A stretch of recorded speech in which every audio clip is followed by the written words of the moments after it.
password vault is exactly the same between all of them because it's all synchronized to that cloud-based system. That's a nice to have, but it's a really nice to have.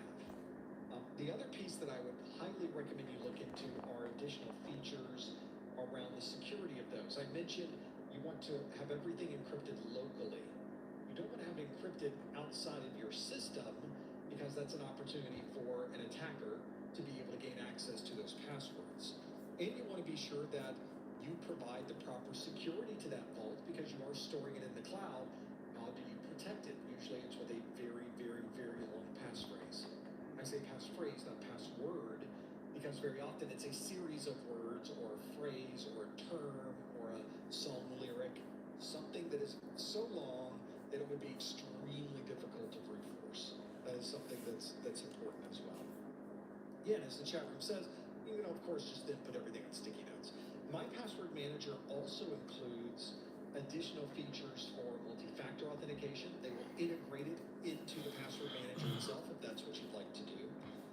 And add additional features like storing notes in a secure form so that I can pull up information about credit cards or passports or medical information or important information that I need to put in a note, but I don't want anybody to be able to see it. So some password managers do that, some don't. You'll need to find the one that works best for you, things that you think work best, and that's there. You can spend an entire day doing your work of figuring out what password manager works best for the environment that you like to work in. There's also cost. Some password managers are commercial products. There's usually a subscription price associated with it, so an annual cost for this.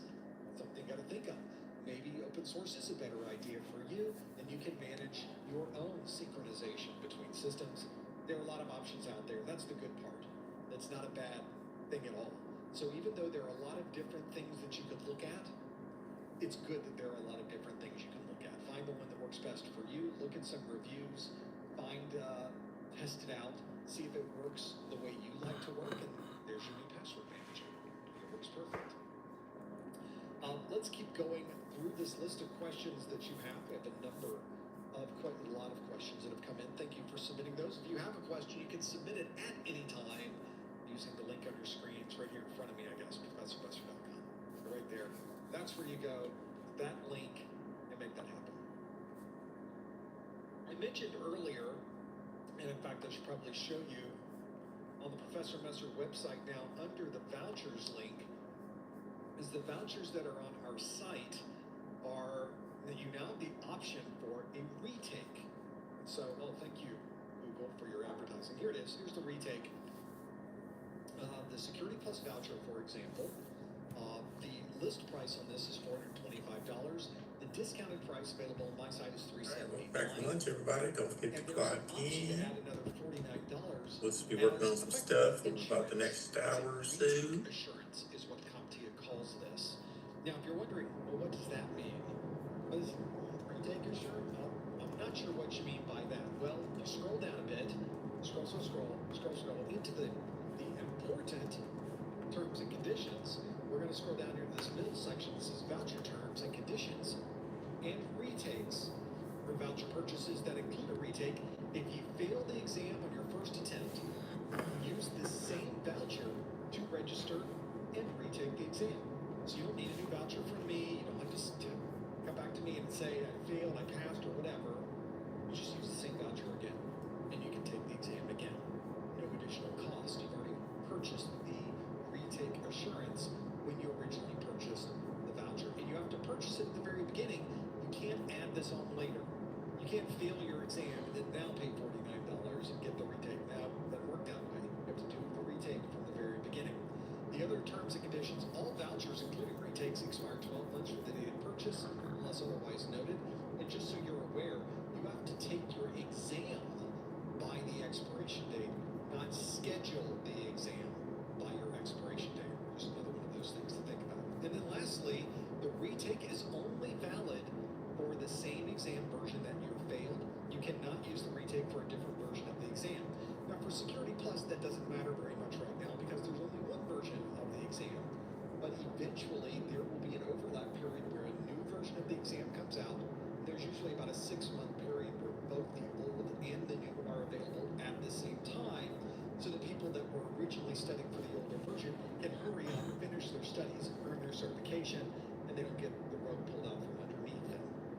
So that's another important thing to consider. Also for A plus, if you get a voucher for A plus, many of you know that you have to pass 2 exams for A plus. You're thinking, I'll just buy 1 retake voucher. I'll take the first exam and pass it, and then I'll use the retake for the second exam, effectively getting the second exam for $49. Well, as you can see, that doesn't work because the retake is only valid for the same version that you failed. You cannot use the retake for a different version of the exam. Rats, foiled again. CompTIA, you did not allow me to sneak through. How you guys doing? How you guys doing?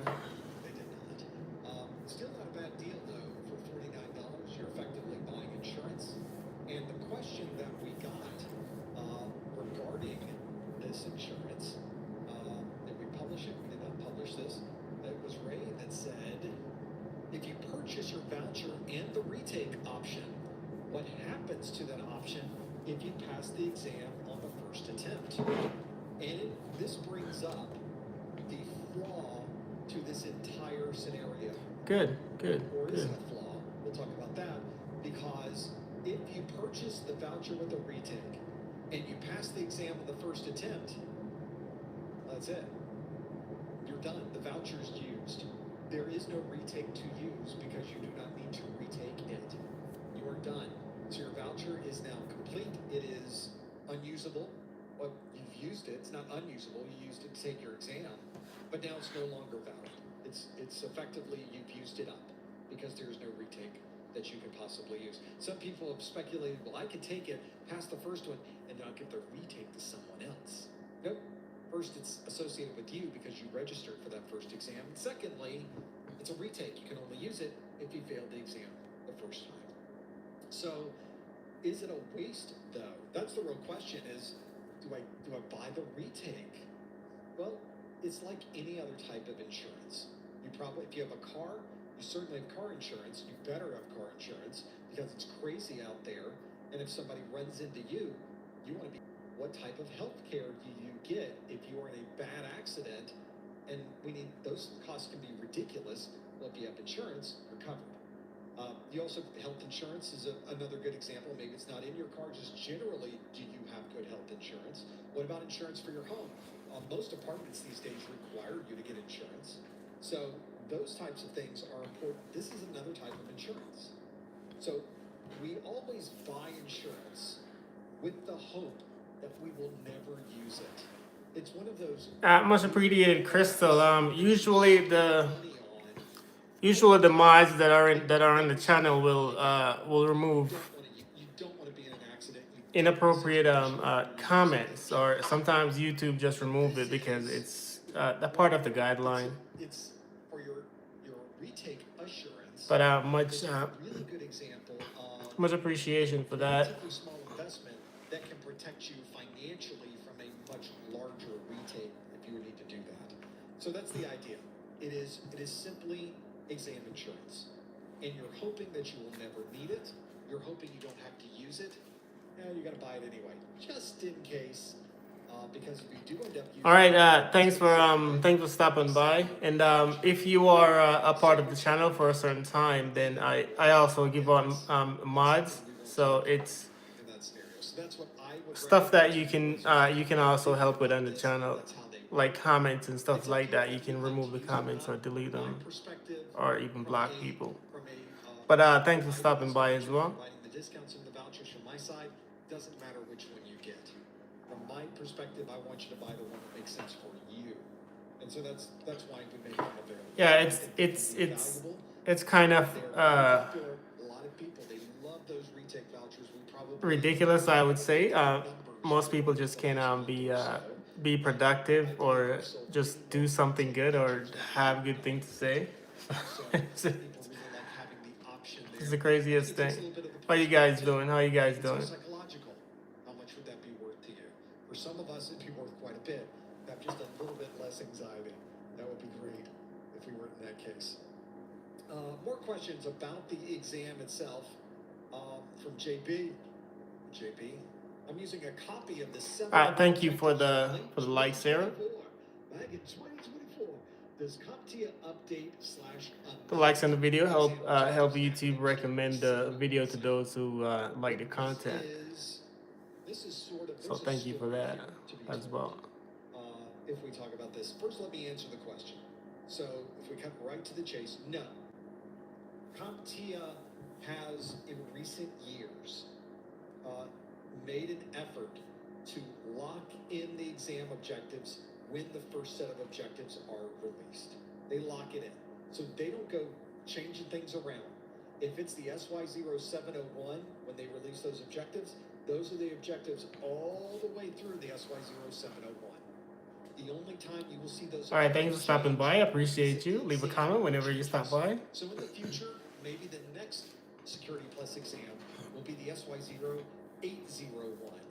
And if that happens, the 801 will of course have a different set of objectives. And of course, we give you a breakdown of all of the objective differences when you're looking at these exams. So this is one where I say there's a story, because back when I believe it was the 700 series of the A+ exam was released. So this was back in the Windows 7 days. Prior to Windows 7. Thanks for stopping by, Sarah. Leave a comment whenever you stop by, and I'll have some good interaction. I also have a lot of good content coming up separately from these kind of learning live that I have, or I'm currently doing. CompTIA thought, oh, this is a very popular version of Windows. We need to have this in our exam. And so they kept the exam number the same, but a year after it's released, they changed some of the objectives. Not all of them, just some of the objectives associated with Windows 7. Well, for most people, not a problem. You just download the latest set of objectives, you use those, you work towards that set, and you take the exams. And we tried to make everyone aware that the objectives were updated a year in because of that. The people that really harmed were people like me who have to create content for these training courses. Imagine having the training course done, and then a year later, CompTIA says, do over, gonna add some stuff, and change all this around. We're gonna change all of that. Oh, what? Suddenly we're back into the mode of creating new content again. Fortunately, it wasn't a lot of new content, but it was kind of disruptive. It was a bit disruptive. Then you had to explain to everybody, don't use the old ones, use the new ones, make sure they're not that version, make sure they're this version. Yeah, you won't be able to tell by looking at the exam number because the exam number didn't change, but if your objectives are after this, what a mess. So it became more complicated by doing that. Interestingly enough, this latest version of A+ that came out this year was one that was the opposite. And it's because of COVID. When the last version of A+ came out, the latest version of Windows was Windows 11. And then the world stopped for about a year, and then finally slowly picked up again. But what happened in these How you guys doing? How you doing? How you doing? Is 3 years went by, and Windows didn't change. So now we have a new set of exam objectives in the new version of Windows, but Windows is the same. So a lot of that exam stayed exactly the way it was. There were things that were changed on the exam, of course, that were outside the scope of just Windows 11. But that's one of those examples where they didn't change as much as they normally change because Windows didn't change. They didn't need to. So always, always, always go back to the exam objectives and make sure you've downloaded the latest objectives from the CompTIA website. But in general, they don't update this. Now, you will notice that the exam objectives, let me find one that we can look at here. Click, click, click. I've got, for instance, the Security Plus exam objectives on my screen. We were looking at these earlier. And if you look at these objectives, at the very bottom, let's get rid of graphic here. The very bottom, it says CompTIA Security Plus SY0701 Certification Exam. Exam objectives version 6.0. So these objectives are version 6. Version 6, there must be tons of changes from version 1. There's hardly anything. Hardly anything has changed between these. And if you aren't quite sure, you can do a diff on them. I do. So I have documented every change that has ever been made to every version of publicly released exam objectives. And they are almost always a spelling fix, maybe there was a word that was an acronym and they used the wrong term in the acronym list. So they updated the acronym list. Not a big change. Or maybe they changed the formatting on the screen. In this latest version, they changed the logo. They really didn't change anything else in the document. It's exactly the same content. They just changed the logos on this. They named it 6.0. If you were to look at the versions of this, let me bring up. How you doing? How you doing, Minnie? Understand where I'm coming from here. I believe I have. Let's click, click, click. One moment, please. Thank you for your. So I'm going to bring up that. I'm going to bring up this. Bring up this. So I want to show you. We have, just as an example here, we got a lot going on here, apparently. We'll figure this out in a moment, everybody. Thank you for your patience. Here we go, another thing on the screen. So if we have, click, click, click, we'll show you. So in my documents, I have a version 2. I think this was a version of the exam. Yeah, let me know what you guys think of the exam release. So let me know what you guys think of the it's almost identical to this piece. of the t-shirts that I have in my store. Also a draft. Let me know if you guys like those designs. There are slight differences between Or leave a comment and let me know what you think of it. I just recently do some simple designs for the merch that is in the store on the channel. Let me know what you guys think. So there's some annotation in here and things that were used. I moved from, at this point, I actually moved from tracking this in the PDF to creating my own spreadsheet. So a lot of the annotation is now not in this document, but it's in the spreadsheet itself. And then lastly, version 6, which is the current version, new logo, but all the content inside is identical. It's a little bit of a difference. The design that is on the everything is identical. That is on the t-shirts, and I think I have some mugs there as well. It's a very simple design, at least keep track of all of those changes. What I tend to do, when we do this, at least for now, but let me know what you guys think. So if you wanted to do this, you could do this as well with really any version 5. This is the version. It's not a good choice, really. We'll do version 5 and version 6. Even though there's going to be a difference between these, it's not a good example, really. Let's do version 2 and version 3. Because it's the same no matter what we do. And I'm going to open version 2 in Adobe Acrobat. And this is kind of the full-blown Acrobat that you would get from Adobe. This is the version that you would have. But the real question is, well, thank you for telling me what's new in Acrobat. I did not care at this point. There's a lot of tools, a lot of functionality in Adobe Acrobat. This is the full-blown Acrobat, not just the reader, but everything else. So this is version 2. It's kind of hard to see, but that's what it says right there, version 2.0. Now, what is the difference between this version and version 3? Well, one of the things you can do is there's an option to, right in here, one moment, in fact, I like to view all the tools so you can really get a feel for everything that's here. But when you view everything, it has an option to compare files.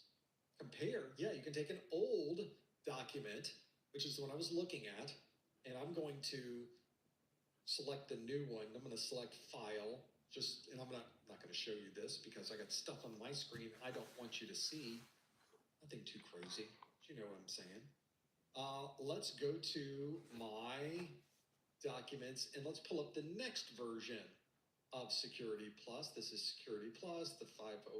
No, that's not the one. You can't see me clicking the wrong thing on your side. I see me clicking the wrong thing on my side. So we'll go into the Security Plus area. Let's see, I have the version 2 on my screen, right? So let's bring up version 3. So back to this screen. So I've got the old file, which is version 2. The new file is version 3. At least the cover page looks the same, but how much is really difference between these? There's a button right here. We'll click compare, and the program goes out, looks at every page in the document, Now, some of this won't be a good one-to-one because there are sometimes formatting changes and information that's on one page doesn't appear on the other. So you do have to a human being really does have to go through this and view the differences. So it is preparing the report.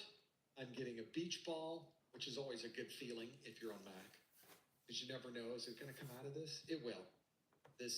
And Adobe Acrobat's really good at beach balling. Does it all the time. That sharing of data, but it's churning through quite a lot of data that is comparing, it's contrasting, it's now creating its own PDF of the changes between the two, and it says there are 746 changes. There really isn't that many, but it allows you to go through each page and it highlights for you the things that are different. Now, obviously, between all of these, it's going to tell you that the word draft is different on each one of these pages. That's the level of detail. What really is able to do for you is highlight times where things have been changed on the page itself. Are there new words that are showing up on the page? Are they written a different way? And it highlights them. Or perhaps more importantly for me, it shows me the things that absolutely did not change between these. That's where I spend a lot of my time.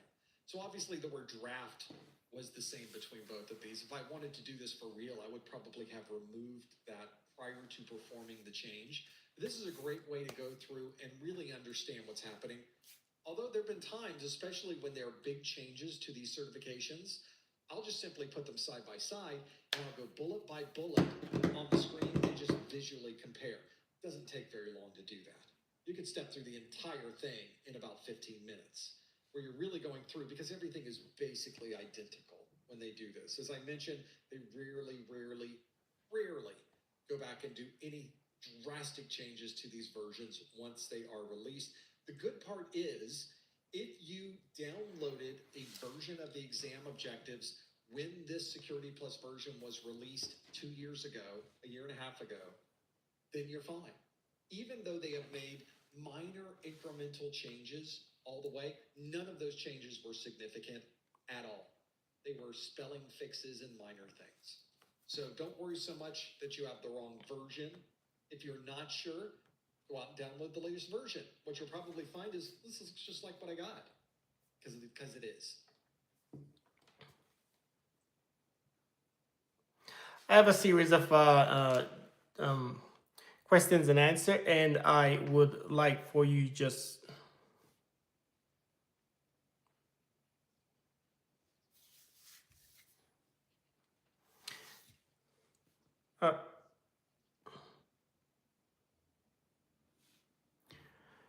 uh, when should law enforcement be contacted as a part of an incident response? The corresponding answers are immediately when it is obvious that a law has been broken, only after getting authorization from management, only when directed to do so by the integral legal department, or immediately once it is verified that an incident has occurred.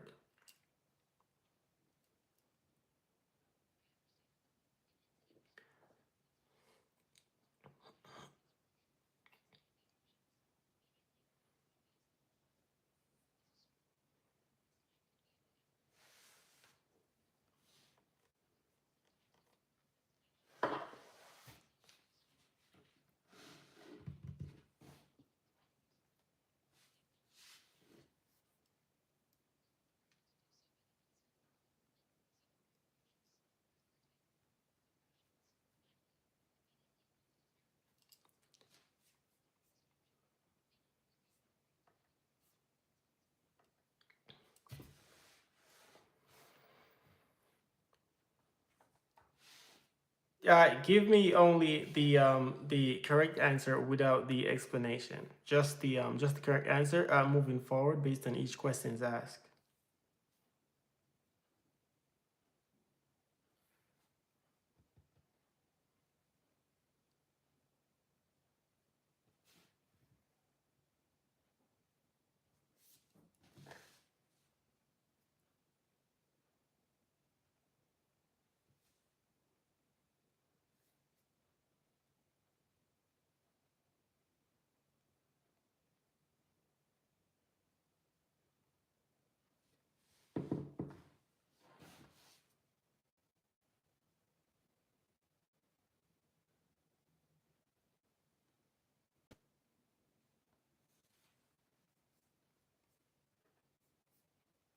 exam.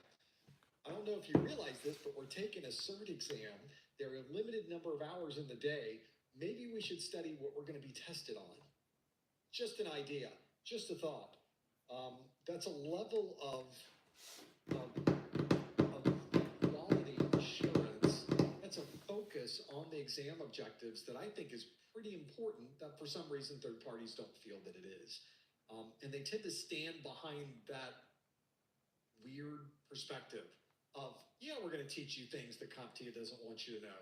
Because it's important for this certification, maybe, kind of. We just didn't want to take it out. We made this stuff 6 years ago, and we spent a lot of time on that, so we're going to tell it to you again. I think that's their reasoning. They don't want to throw it out. I just throw it out.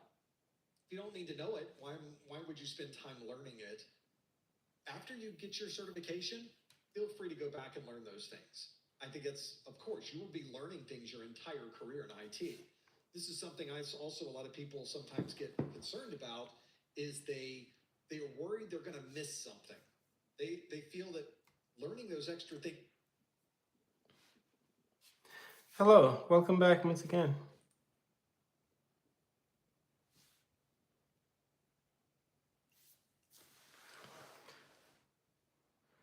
Hello, welcome back once again.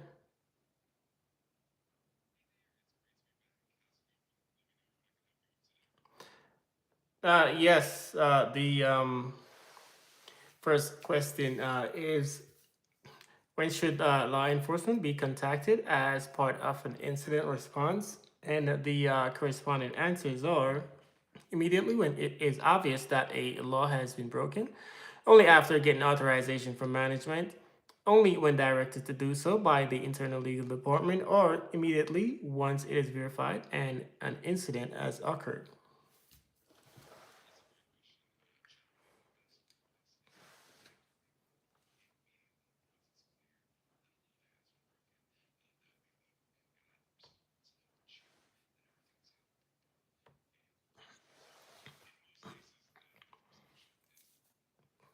Okay, thank you. So moving forward with the rest of the question, can you only give me the answer and not the explanation? Here is the next question. A company contracts with a cybersecurity analyst as part of a risk identification exercise. The analyst plans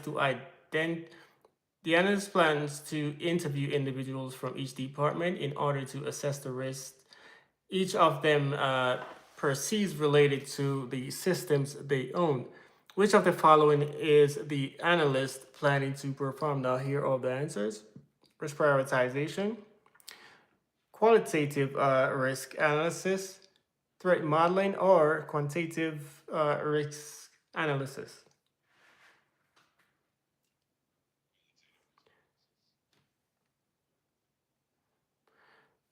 That was quantitative or qualitative.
Thank you there for the update. I just temporarily put the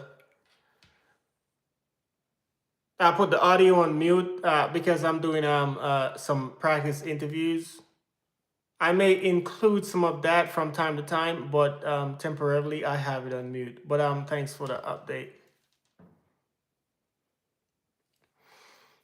No, that wasn't you. I am now getting into the next question. Now here's the next question. The CISO states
they dismissed us completely, saying we don't need that technology.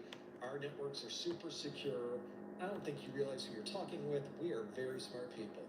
Like, okay, that was kind of a bust of a meeting, but we left, went about our way. Weeks later, huge breach from that particular retailer. Millions of credit card numbers out the door. They were completely blown over. And in fact, I think a lot of the people that I met in that meeting would probably not be there were I to go into another meeting with that company. Their hubris really hurt them very, very badly. We came out of that meeting like, wow, those guys were, it was not Target. Those guys were super up on themselves. They were all shiny and nice about what they knew, and boy, weren't they smart. We don't often see that with people in security. That was a very unusual meeting. Most of the time when you're meeting with security professionals, they want to know what the newest stuff is. They want to see how it would work for them. And we have great conversations about sort of the philosophy of security and things along those lines. But it was one of those scenarios where you walk out there like, wow, those guys they're in for a surprise because they think that bad things are not going to happen to them.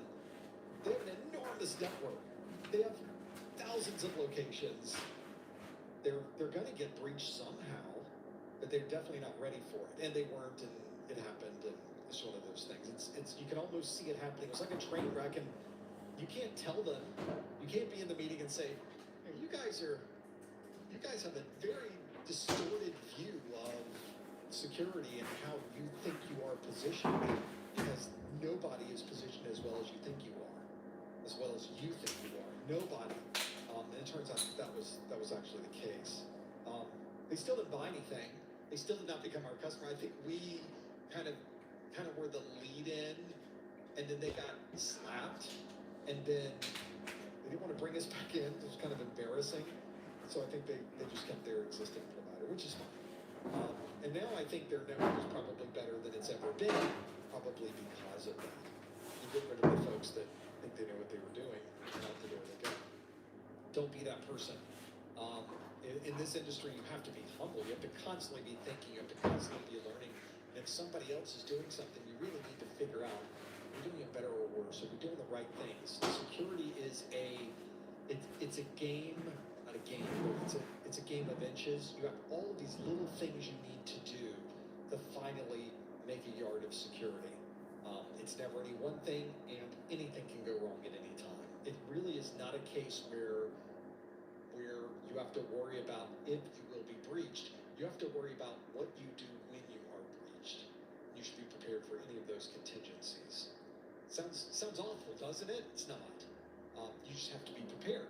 Be ready for whatever happens, and the process of getting ready will naturally make your network more secure, and the process of getting ready will naturally prepare you for what you need to do when that particular instance happens. And that's something a lot of us could do more of in our industry. Sure. Let's keep going through this list. How are we doing on time? We're way over. We go through one more question. I think I got more on this list because I've just been doing a lot of talking today. I'm a little lippy. We need to work on that some. We have a number of things. There's some of these things are a little self-serving, so I'm going to skip over these. As difficult as I am to skip over something self-serving, it just sounds great. Let's do one of these. Somebody did mention or ask about previous exam versions. If you bought 601 study materials, you obviously can't study from 601 study materials. They're very different than the 701. But I do have an upgrade program. If you have an older version of my study materials, you want to upgrade them to the latest version, there is a discounted upgrade available from your member login. You'll see an upgrade link there. If there's not an upgrade link, or you want a different kind of upgrade than what's already there, just open up a help desk ticket from your member login. It goes right to me, and then I can figure out very quickly, we can put something together that makes sense for an upgrade. Very easy to do, because I really feel like if you've made an investment, it's painful to have to remake the same investment. If I could take a little bit of the pain out of that, that would be nice. So we take a little bit of a discount out of that piece of it. Okay. There was, And the reason I mentioned changes, if somebody wants that list of changes, we can work through that. I can show you what those differences are. There are significant changes between the 601 and 701 exams. Do not study from 601 materials. You're setting yourself up for disaster. Always study from the latest version of study materials, or the version of study materials that matches the exam version that you're going to take more accurately.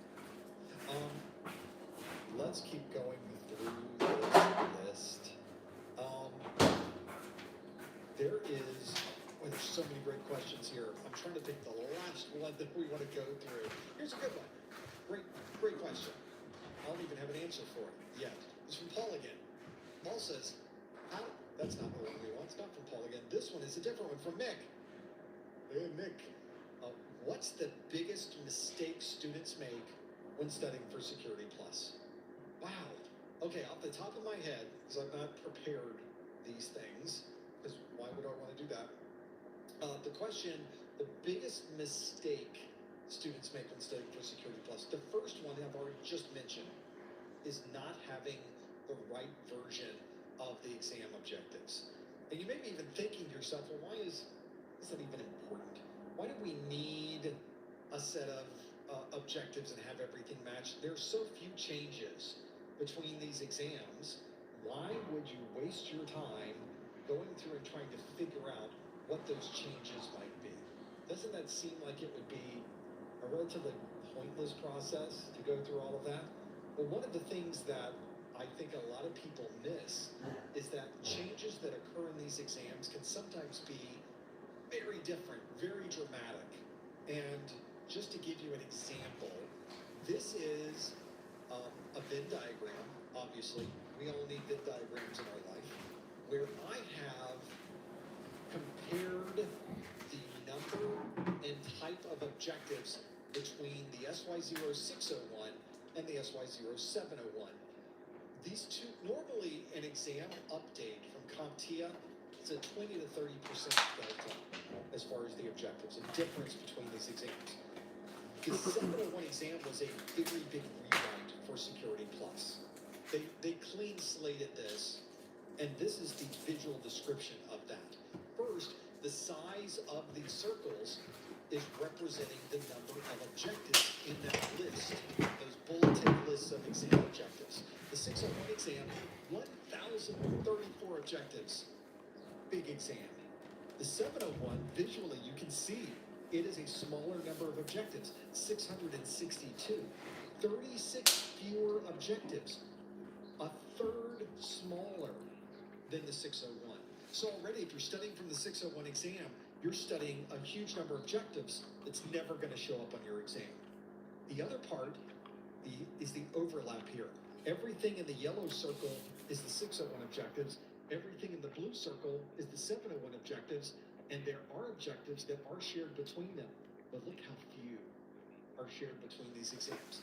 This means that if you study from 601 study materials, and you only study from 601 study materials, you're only getting half of what you need to pass the 701 exam, less than half, technically 49%. And you're studying a whole bunch of information, 70% of what you're studying, waste of time. Waste of time. So that's why I tell you, study from materials made for the blue circle. My first thing that I find that people sometimes make a mistake in their studies is studying the wrong things. Stick to the objectives. The other big thing that I see people do is not really understand the objectives even exist. So often I will have people come to our Discord and they'll say, well, I took my Security Plus today, I did not do very well, and I failed the exam.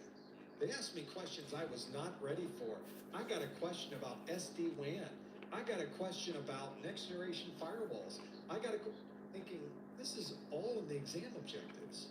And so, of course, we have a conversation. Well, do you recall seeing the section in the exam objectives about SD-WAN?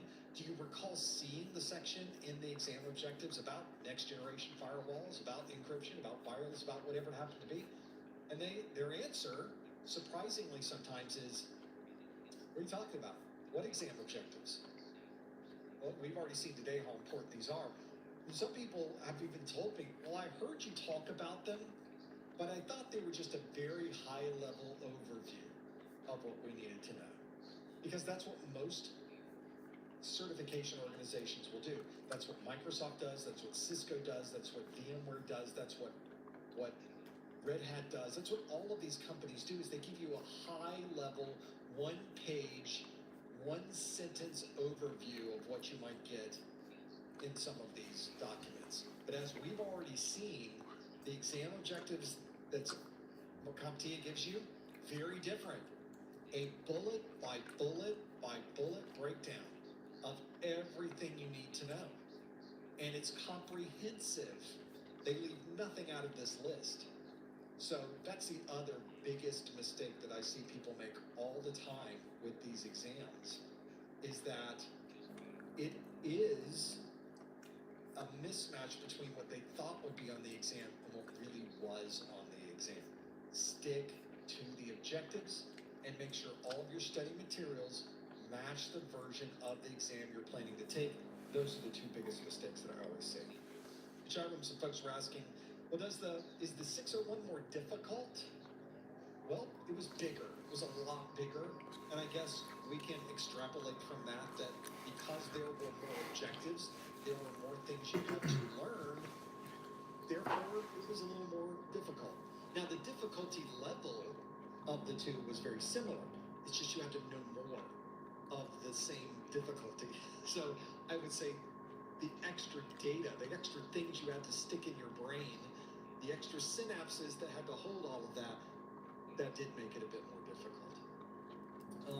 Chat room's even saying a couple of others, they mentioned that the exam retirement date is important. That probably is another important thing that people will make a mistake, is they will study for a particular version of the exam. They'll study for the 601. Somebody handed them 601 study materials, they studied for the 601, they're ready to schedule their exam, and they sent me a note saying, I don't see the 601 listed here. Like, 601, what do you know? It's not there. It was retired like years ago. 601's long gone. 701's the latest exam. Oh, I've been studying for the 601. I've been watching 601 videos. I've been watching 601 information. I got a 601 book. All my practice questions are for 601. Oh, you need to reset that. You gotta go back. You gotta go back now. And you need to study 701, which is very different. There's a little overlap. Half of it's the same for you, but the other half you're gonna have to learn. Brand new stuff. Half of the exam is new for you. So that's another one you have to kind of think about and deal with when you're getting through the specifics of that. Don't study for the wrong exam. It is a recipe for disaster. Hopefully you have a retake option on your voucher to be able to do that. Once you get to a point where there are new exam versions out, another thing to think about from a voucher perspective is that expiration date. This does hit people, even though you get a year from your date of purchase to complete your exam, time just sneaks up on us. And sometimes people will send me a note and say, I bought my voucher a year ago, life happened, and now I was ready to take the exam again, and I found out my voucher has expired. What can I do? Nothing I can do. I don't handle the registration process. I have no access to the voucher process over at CompTIA. So all I can really do is say, go talk to CompTIA, beg, plead, apologize, ask, see if they can do something for you. I don't often know what the results of those things are. CompTIA tells you in the terms and conditions of the voucher, this is good for a year. There are no extensions, there's no replacements, we don't give you more time, this is the day.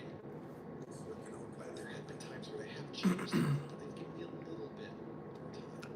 They say, well, if you take it tomorrow, we'll use this. Be good through tomorrow. That's it. I mean, there have been times when they've done that, but there have also been times when they've said, sorry, the expiration date's the expiration date's in terms and conditions. This is all we can do. I think sometimes explaining to them why you were not able to take it originally a year ago or during the past year can help. there's a legitimate reason, they've been very, very open to fixing or helping where they can. And there have been situations we found where, yeah, something bad happened and they just weren't able to take this exam and they finally crawled out of that hole and they're ready to get on with their life, and now their voucher's not any good. You know, there have been times when we've been able to help with things like that, or at least put in a good word. And those types of things do happen occasionally. And if you just sort of forgot, they don't tend to jump in there and say, well, you forgot. So yeah, it's not the situation you would have run into. So it's another thing that's important to keep in mind. Keep in mind when your voucher is good. That's why I often tell people, don't buy the voucher so you're ready to take the exam. I mean, a year sounds like a long time until something happens, and then it's suddenly a short time. So that's why I say wait until you are ready to take the exam. Then you can buy your voucher. Then you'll be fine. Most likely. For taking the exam, one other question people have mentioned is, I'm in the USA, what identification do I need to have for the exam? There's an official ID policy on the CompTIA website. If you go to CompTIA exam identification policy, this is what I am Googling, and you scroll down past the AI, because that's wrong. There is a section specifically that says candidate ID policy. Click on that, and it will tell you everything you need to know about the policy for in-person, where you are going to a testing center. The policy is different if it's online, and that's because there are differences that, for most of us, not a problem, but if you're in the military, your military ID cannot be copied, therefore you cannot use it online. So that's another example of why you have to be very specific with whether you're taking the exam online or whether you're taking the exam in a testing center, because there will be differences. The idea is basically you need something with a picture on it, and you need something else which at least has your name on it and a signature.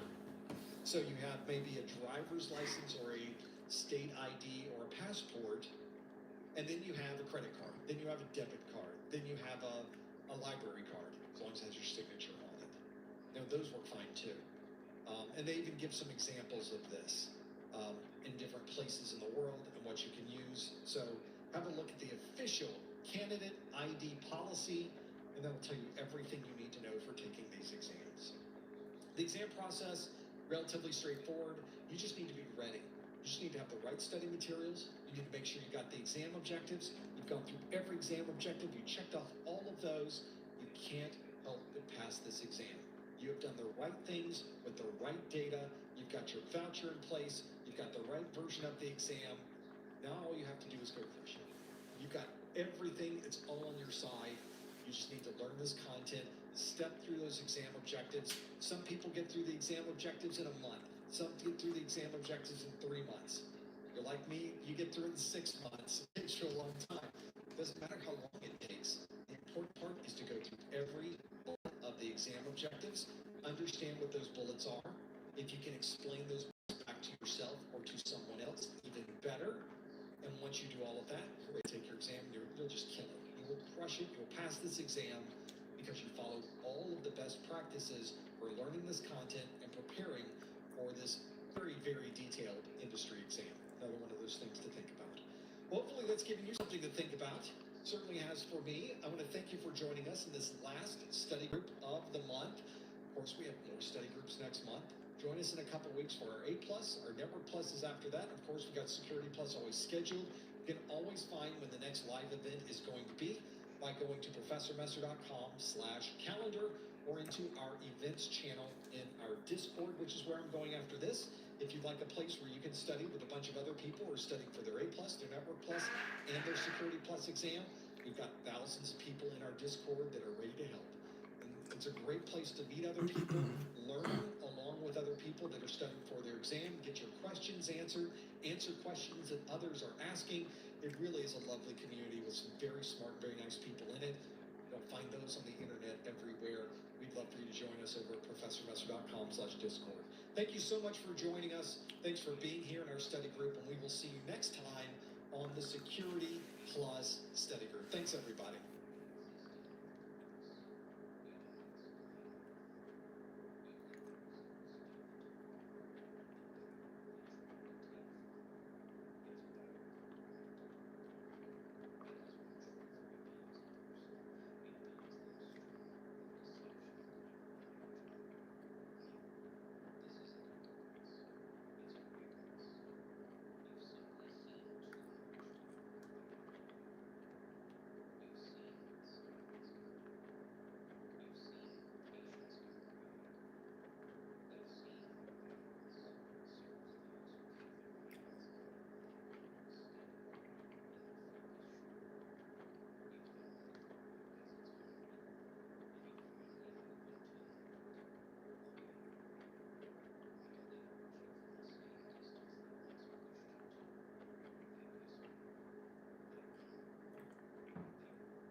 Hello and welcome to another CompTIA Security Plus practice exam video, where in this video I'm going to go over 30 practice exam questions while pointing out keywords and phrases for each one. And I'm going to answer each question exactly how I teach them to students, which is by figuring out the keywords and phrases in each question and then using the process of elimination to get the best answer. And in this video, there's going to be a total of 30 questions, 6 from each of the 5 domains. But let's go ahead and jump right into it. Question 1. A security analyst is investigating unauthorized remote access attempts on a corporate network. The analyst needs to implement the best detective control to log and monitor these attempts in real time. Which of the following control types should they implement? A, a technical, B, a managerial, C, an operational, or D, a physical? Alright, so let's go ahead and solve this, and for each of these questions, I'm going to go ahead and give you the keywords and phrases in each question, and then do the process of elimination. I feel that is the best way to tackle any CompTIA exam.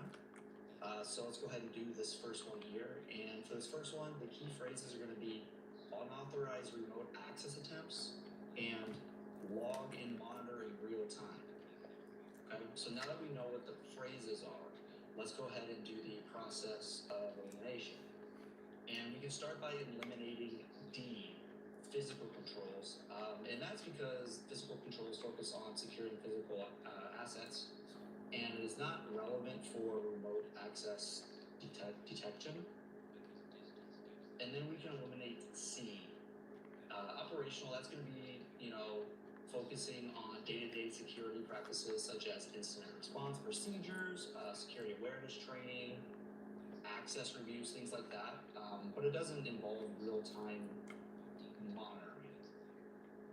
And then finally, we can eliminate B, managerial, focuses on policies and risk management. It may guide an organization's security strategy, but it doesn't actively detect threats. And that leaves us with A, technical. And technical includes things like intrusion detection systems, SIMs, log analysis, and firewalls. And this would be the best one to implement a detective control, would be a technical. Question 2. A cybersecurity analyst is investigating an attack on a government website where the homepage was defaced and confidential documents were leaked. The attackers appear to be motivated by political and social causes rather than financial gain. Which of the following is the most likely type of threat actor responsible for this attack? A, nation state, B, an unskilled attacker, C, a hacktivist, or D, organized crime? Alright, so let's go ahead and take a look at the key phrases here. There are quite a few of them, but I'm going to mention 2 that are the most important. The first is going to be attack on a government website, And the second is going to be motivated by political and social causes rather than financial gain. So now that we know what the key phrases are, let's go ahead and move forward to the process elimination. And we can start by eliminating B, unskilled attacker. Defacing a government site and leaking documents requires skill and coordination, which is not typical for an unskilled attacker, also known as a script kiddie. Next, we can eliminate D, organized crime. And organized crime groups are financially motivated, but they're not focused on like political influence. An example here would be something like ransomware. And then we can rule out A, nation state. And the nation state actors, they typically conduct espionage or cyber warfare, but not things like, website defacement. And then that leaves us with the answer, which is C, hacktivists. And hacktivists use cyber attacks to support political or social causes, and that would make them the most likely threat actor in this scenario here. Question 3. A company is migrating its workloads to a cloud environment, but still needs to maintain some critical services on premises for compliance reasons. This setup requires careful integration between cloud-based and locally hosted resources. Which of the following best describes this architectural model? A, IAC. B, serverless. C, hybrid. Or D, microservices. Okay, so let's go ahead and look at the key phrases here for this question. Without a doubt, the most important key phrase here is cloud environment, but still needs to maintain some critical services on premises. And this alone, if you know what the 4 of these possible answers are, that gives us the answer, right? So with that said, let's go ahead and go through the process of elimination. And the first one we're going to eliminate is going to be A, IAC, also known as infrastructure as code. And that is a deployment and automation method for managing infrastructure, but it does not define the architectural model itself.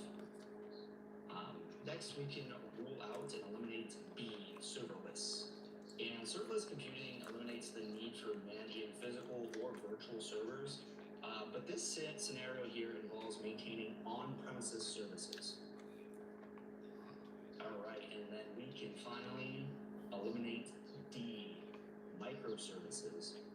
And microservices refer to an application development model where services are broken into like independent units. So that would qualify for this scenario here. And that leaves us with the answer, which is C, hybrid. And a hybrid architecture that combines both cloud and on-premises environments, which is exactly a requirement for this scenario to, stay within compliance. And that also makes this the best answer. Question 4. A network administrator wants to harden the security of network infrastructure by preventing unauthorized devices from connecting and mitigating layer 2 attacks, such as MAC flooding and spoofing. Which of the following should be the primary focus of security hardening in this scenario? A, serverless, servers, serverless. You mean to get an image? C, IoT Yeah, devices. you can actually make one of your infrastructure. old computers at home a server with an image, Let's take a look at the key point it to an phrases. IP address of the server for Pixie, I would say there's 2 that are pretty important. and put an image on there and download it. Yep. Preventing Okay. unauthorized devices from Yep. connecting. You can do whatever you want. And the second is going to be mitigating layer 2 attacks. And that part's important. It's also important to know the OSI layer in order to get this one correct, by the way. Let's see. So let's go ahead and do the process elimination. Got my screen And up. we I'm can trying to start see by where else. eliminating C, Let's IoT let's go into devices. Windows IoT stands for Internet of Things, and they are like endpoint devices, but they're not network infrastructure devices. You can actually go into. Next, we can eliminate D, cloud infrastructure. And cloud security focuses on identity management. If you want to set up a Pixie Boot server, does not take place on layer 2, and that was key. And then finally, we can rule out A, servers. And servers are going to handle it could take you a good afternoon Control layer 2 network security. to do it, but there's also a free class you can take. And switches operate. Yeah, Layer 2. right here.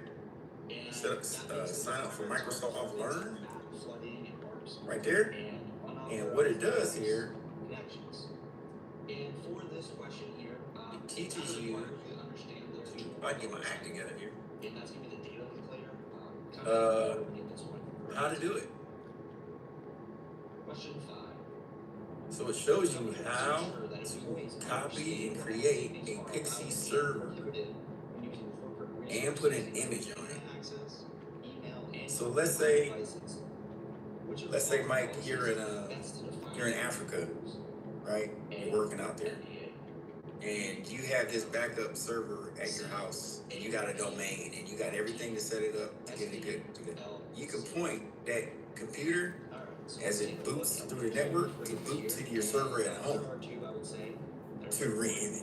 The first one is ensure employees understand. And you're halfway around the world. As long as that computer's on, and you can get to it. Second is going to be which of the following policies. Okay, so that's Yep. a policy we're looking for. So let's go. I've seen these set up amongst, because I was working for, And we can start. here's one place I need y'all to apply to. SDLC. That's going to stand for Software Development Lifecycle. And that I used to work for this company. Developing and securing software. If you're interested. Cherokee Federal. Or anything like that. They're in the tech field, Policy. So we can rule that one. and they're hiring contractors for DoD contracts. Now, the contractor is not affected by the administration, not as much as the GS, the government service job, right? Contractors have been hired to backfill the GS jobs right now that are vacant, right? So the contractor is filling the gap right now. Y'all just don't see it, but they're hiring like crazy. So, they changed the whole website since I worked for them. But technology jobs, where we at? Does it click? And that's going to be a non-disclosure agreement, and that is used to Remote jobs. Confidential information and prevent employees from disclosing, sensitive information. So that leaves us with the answer, which is going to be C, which stands for AUP stands for Acceptable Use Policy. City or country? Oh yeah, you can work around the world with these people. Such as things like internet usage, email, and also Anchorage, Alaska was on there. Question 6.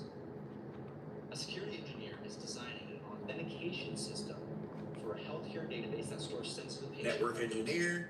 The engineer must prioritize the best Okay, security okay. principle Medical to ensure assistant. the patient data is not altered by unauthorized users while Information maintaining its reliability. Which of the following security principles Network should be administrator. primary focus? This is remote. A. Confidentiality. This is a remote B, job. Integrity.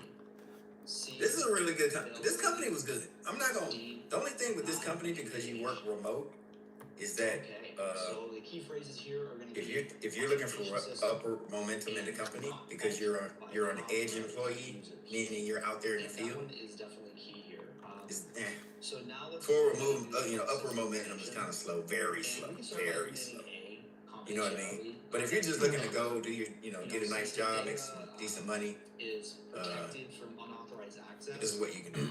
So here's a tier 2 network administrator. Confidentiality is it protects data from being seen, but not from being modified. As a tier 2, you'll be challenged with enterprise process support, coordinate with the network operating center and operational staff to schedule who got the free CompTIA cert that is CIOS. But the question is asking about That means you have A+ and net. changes, not about Alright, that one says that you can work in a network operating center, a NOC. C. Because you understand the principles. That's the extra stackable, right? So you can put that stackable cert on your resume, along with A+ and Net+. Boom. And this is what you'll be working with. Us with the answer B, integrity. And integrity Switching router installs, site surveys, which are cool. Those are actually fun. Site surveys, you get to find some stuff. Accurate and unchanged unless modified patches, authorized users. doing an SOP, Question 7. monitor VLANs, access control with this port assignment. Urging them to click a link. I've named 6 things. Who feels comfortable that they can do most of these right here? Which directs them to a fake login page Yeah, you can do those. So yeah, that's cool. Like troubleshoot system failures. Yeah. As you can see, there's nothing on here that is so over the top. Yeah. You know what I mean? Alright, I would consider this question. Okay, here's the experience. This is why contractor jobs, they want somebody with a TS. But also, more importantly, it's going to make you know pass the polygraph, associates or bachelors in any of these fields. Or now you don't have to have it. They want any one of these. You see that? It's a mix or match. They're just gonna pull from the people that apply to see what best fits them. This question is a piece of cake. So process elimination. Experience in troubleshooting. Hands-on experience. That could be a home lab that you're doing. Base attacks like malware injection right? or something like that. What's IA? What certs do you need in IAT2? Unsupported system. Mr. T knows. He said it the other day. There you go. SEC plus and C or CYSA plus. Yep. So they also bought Criterion, who's another huge contractor. Cherokee Federal bought them last year. Right? So they're big right now. They need people to travel around the world. And that leaves us with the answer, which is B, SMS, which stands for short message service. Yep, good, yes. And then you have the resume. Or if you got a resume, you can just hit upload. SMS phishing, also known as smishing, which so is on the exam objectives for you to know, is a well-known attack method using highly advised. Go ahead and do that. Text messages to steal credentials. Did I stop sharing? Did my screen stop sharing? Question No. Yeah, it did stop sharing. A network engineer is configuring a security device that must actively block malicious traffic. Good stuff. Good stuff. Internal systems. The device needs to operate in line to prevent threats in real time. Which of the following is the best solution? A, jump server, B, proxy server, C, IPS, or D, IDS? Alright, let's go ahead and take a look at the key phrases for this one here. And the 2 key phrases are going to be actively block malicious traffic. And the second is going to be prevent threats in real time. Okay? Additionally, like every CompTIA exam question, you're going to have to know the acronyms. But let's go ahead and do the process elimination here. And we can start by eliminating a jump server. And a jump server, that's going to be used for secure remote access to systems, but it's not for blocking malicious traffic. Next, we can eliminate D, IDS. And that stands for intrusion detection system. And that's only going to detect threats and generate alerts, but does not actively block malicious traffic. So that leaves us with proxy server or IPS. And don't forget about man check. Stands for, this is a very easy question. With that said, we can rule out B, proxy server. And a proxy server helps filter web traffic and enforce policies, but does not actively block malicious network threats in real time. So that leaves us with the answer, which is C, IPS, which stands for intrusion prevention system. And an IPS is an active inline security device that monitors and blocks malicious traffic in real time before it reaches any internal systems. Question 9. A security administrator needs to identify all active devices, open ports, and running services on the corporate network to detect unauthorized assets and security risks. Which of the following is the best method to accomplish this? A, ownership, B, classification, C, inventory, or D, enumeration? Alright, so let's take a look at the key phrases. And I would say that for this one, there are two of them, and the first one is going to be identify all active devices, open ports, and running services. And the second one is going to be detect unauthorized assets and security risks. Okay? So now let's go ahead and go through the process elimination, and we can start by eliminating A, ownership, and that's going to refer to assigning responsibility for assets, but not actively discovering them, right? As the scenario here is wanting you to do.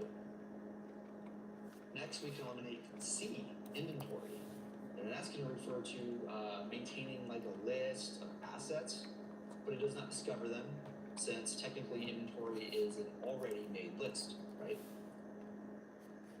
And then finally, we can rule out and eliminate B, classification. And classification, that's going to refer to data sensitivity levels, often used in things like the military, such as secret or top secret. And that leaves us with D, enumeration. And enumeration, you're going to hear that a lot in security, by the way. Enumeration actively gathers details about network devices, open ports, services, user accounts, things like that. And it's going to make it the best choice given the possible answers for detecting unauthorized assets and security risks. Question 10. A security team needs to evaluate new and evolving threats to the organization's assets on an ongoing basis rather than relying on periodic reviews. Which of the following risk assessment types is the best approach to achieve this? We have A, ad hoc, B, recurring. Anybody want to be a sysadmin in Guantanamo Bay? Okay, let's go ahead and take a look at the phrase here. I would say that the first one is new and evolving threats. And the second key here is going to be OCODIS, get to travel. Basis. Okay. So now let's go ahead and take a look at the possible answers and start getting rid of them by eliminating them. And we can start by eliminating C right off the bat. One time refers to a risk assessment that is conducted one time, but the scenario is. Oh, look, right at Nellis. Right where I'm at, they're hiring for a computer user support specialist. Next, we can rule out A, ad hoc, and this risk assessment. Nellis Air Force. Oh, the 53rd. I know where that is. Such as after a security incident, but it's not an ongoing basis. So now it's between B, recurring, and D. Minimum 1 year. And High school both are diploma. very similar. And Security plus. plus. On this question, but with the key phrase. Windows Active new Directory. and evolving threats. This one kind of gives you the answer, right? If you think about it. Top secret That clearance. said, the answer is going to be D, continuous. And continuous risk assessment, that involves ongoing monitoring of. Your hiring start depending on your level. You make up to 90 grand, so around 90 grand a year. Recurring is incorrect. That's going to be Not bad. Like a risk assessment, but that's going to be a risk assessment that's conducted at scheduled intervals. As low as 53, as high as around 90. For new and evolving threats, but recurring, continuous does. And real quick, if you like these style of questions and you're looking to take your practice exam studying further, I do have a practice exam course for the Security Plus exam on Udemy that's live right now. There are 3 different exams with 90 questions each, making it a total of 270 questions that cover all 5 of the domains. And they are designed to be harder than these questions that you're seeing in this video. Never pay full price for any Udemy course, including mine. I run sales as often as Udemy lets me, so make sure to check the description and pin comment on this video for a coupon code. And by the way, no worries if you don't want to pay for those questions. I'll still continue to post videos for free here on YouTube when I can. But anyway, let's go ahead and get back to the exam. Question 11. A security administrator is reviewing the organization's change management process after a recent unauthorized system modification caused a critical application to fail. To prevent this issue in the future, what is the best practice to implement to ensure all changes are properly vetted before being deployed? Okay? A, approval process. B, version control. C, rollback plan. Or D, continuous monitoring. I would would say this is kind of a tricky question, okay? So let's go ahead and point out a few key phrases and words here. And the first one, and the most important one, is going to be unauthorized system modification. And then the second one is going to be properly vetted. Those are going to be the keywords and phrases here. So now let's go ahead and do the process elimination.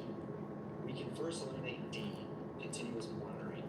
That's going to detect anomalies, security incidents, and other changes in real time.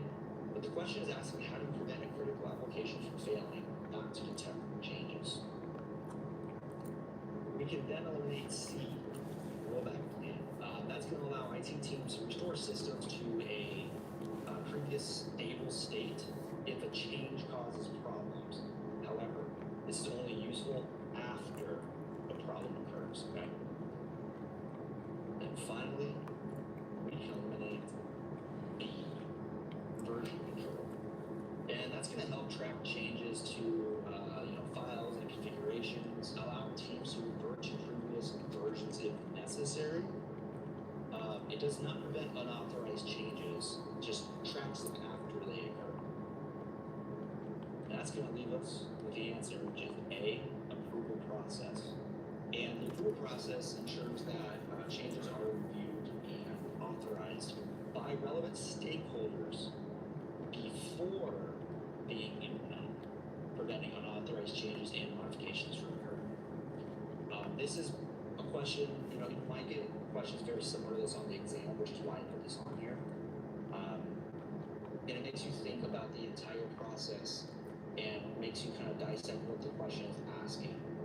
B, C, and D, those are all after a critical application has been modified, right? But we need to figure out the answer for this question, the best process before that happens, which is a approval process. That way all stakeholders are aware of upcoming changes. Question 12. A cybersecurity analyst is investigating a system crash after a user inputted an unusually long string of characters into a web application's login form. The application became unresponsive and later allowed unintended code execution. Which of the following vulnerabilities is the most likely cause of this issue? A, memory injection. B, buffer overflow. C, race condition. Or D, malicious update. All right, let's take a look at the key phrases here. The first is going to be user inputted an unusually long string of characters.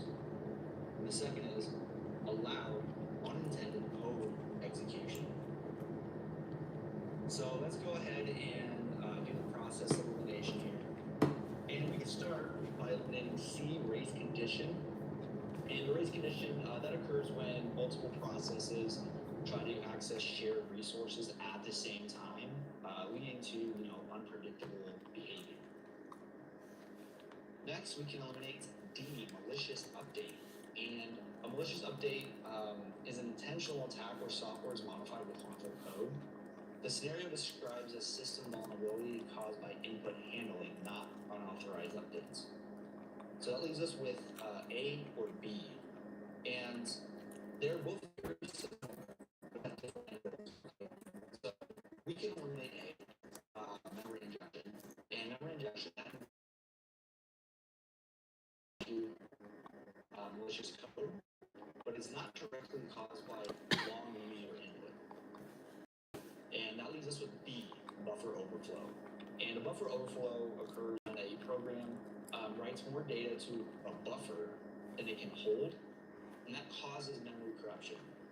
That often leads to crashes, application instability, and sometimes remote code execution. Question 13.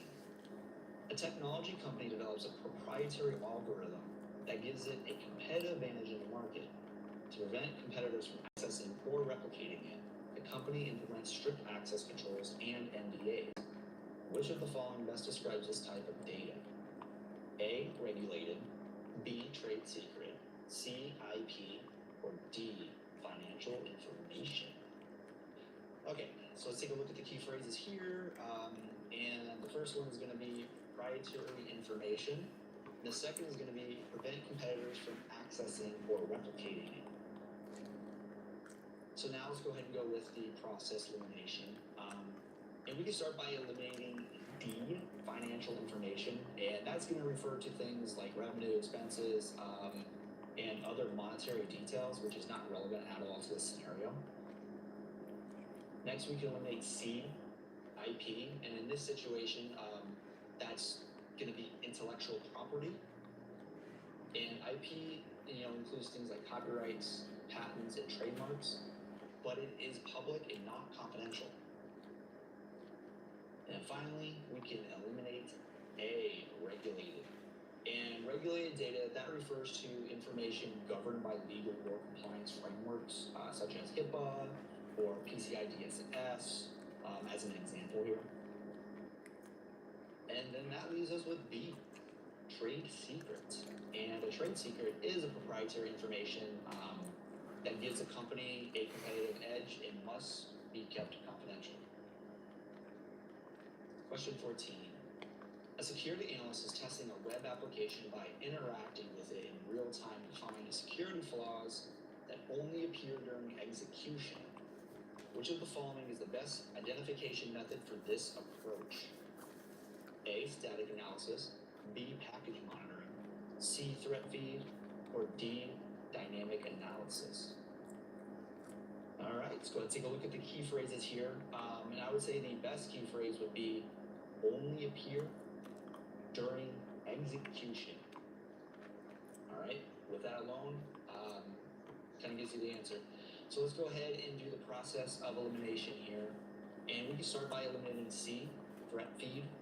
And that, threat feed, that's going to provide external threat intelligence. It has nothing to do with testing. Next, we can eliminate B, package monitoring. And package monitoring, it's wrong because it tracks software dependencies, not live application behavior. And finally, we can rule out A, static analysis. And that's going to be a review without executing it, right? So if the question didn't say during execution, that would be the answer. Static analysis is going to be, before executing the code, taking a look and, doing an analysis on it. And then that leaves us with the answer, which is D, dynamic analysis. And dynamic analysis, that's going to test the application while it's running, and that's going to help detect things like runtime vulnerabilities. Question 15. A company is working with a cloud service provider and wants to ensure it can review the provider's security controls and compliance practices when requested. Which of the following contract provisions is the best way to allow this level of oversight? A, penetration testing, B, right to audit, C, supply chain analysis, or D, independent assessments. All right, let's take a look at the key phrases, and for this one I would say that there are two that are important. The first one is going to be review the provider's security controls and compliance practices when requested. Requested is important there. And the second is best way to allow this level of oversight. All right, so now let's go ahead and do the process elimination. And we can start by eliminating C, supply chain analysis. And this is where risks to third-party suppliers are evaluated, but it does not grant direct access.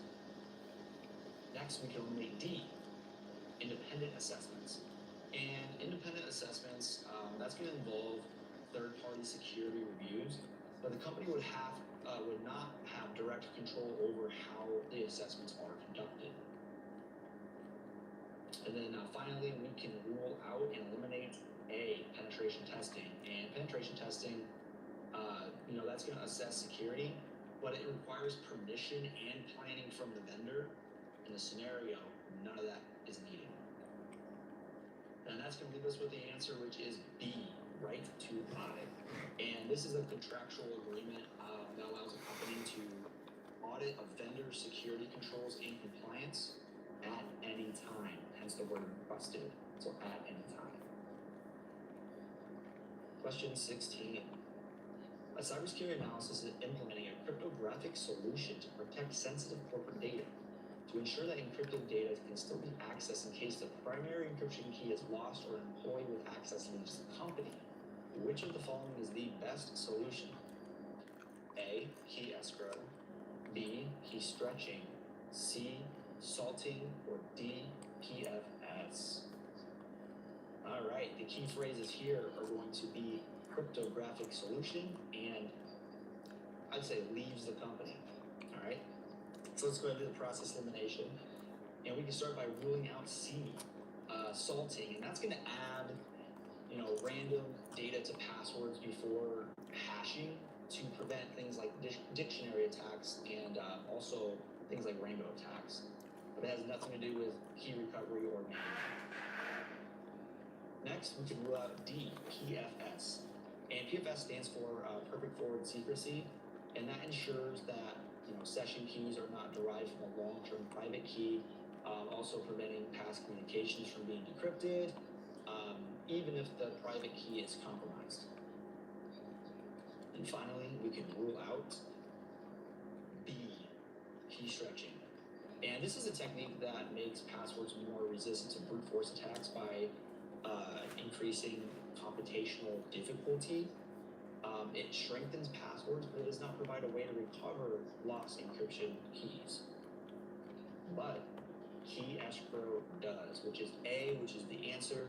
And key escrow is a system where a trusted third party securely stores copies of encryption keys, allowing authorized recovery if the original key is lost. Question 17. A cybersecurity analyst notices that multiple systems on the network are experiencing high CPU usage in the unusual network traffic, and several additional devices were compromised within minutes without user interaction. Which of the following is the most likely type of malware responsible for this attack? Alright, so let's take a look at the key phrases here. I would say the two most important here are going to be experiencing high CPU usage in unusual network traffic, and also compromised within minutes. Now that we know the key phrases, let's go ahead and do the process elimination. And we can start by eliminating C, keylogger. And a keylogger is designed to steal keystrokes to capture sensitive information, such as things like passwords, but it does not cause high CPU usage. Next, we can eliminate D, logic bomb. And a logic bomb is a dormant piece of malicious code that activates under specific conditions, but there's no hints to that happening here. And finally, we can rule out A, Trojan. And a Trojan requires user interaction. And in the scenario, it specifically says that there was no user interaction. And that leaves us with B, worm. And a worm is a self-replicating malware that it spreads across networks without user interaction, using vulnerabilities or things like open ports. Question 18. A company receives a lot of traffic and wants to ensure that its web application remains available even if one of its servers fail. The IT team is looking for a solution to